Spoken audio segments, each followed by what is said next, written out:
میں آپ سے ملنا چاہتا ہوں، میں آپ سے ملاقات کرنا چاہتا ہوں.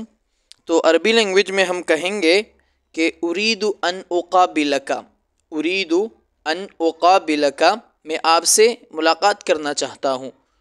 تو انگلش لینگویج میں ہم اس کو کہیں گے کہ I want to meet you، I want to meet you، میں آپ سے ملنا چاہتا ہوں، ملاقات کرنا چاہتا ہوں.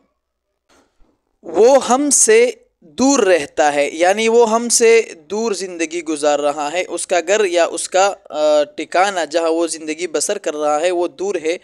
تو ہم کہیں گے عربی لینگویج میں کہ هو يعيش بعيدا عنا، هو يعيش بعيدا عنا، وہ ہم سے دور رہتا ہے. بعید کا مطلب ہوتا ہے دور، اور عنا کا مطلب ہوتا ہے کہ ہم سے. هو يعيش بعيدا عنا، وہ ہم سے دور رہتا ہے. صحیح.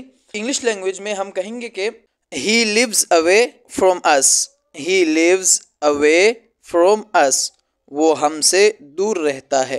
away کا معنی ہوتا ہے دور. تو هو يعيش بعيدا عنا، وہ ہم سے دور رہتا ہے، اور انگلش میں کہیں گے کہ he lives away from us.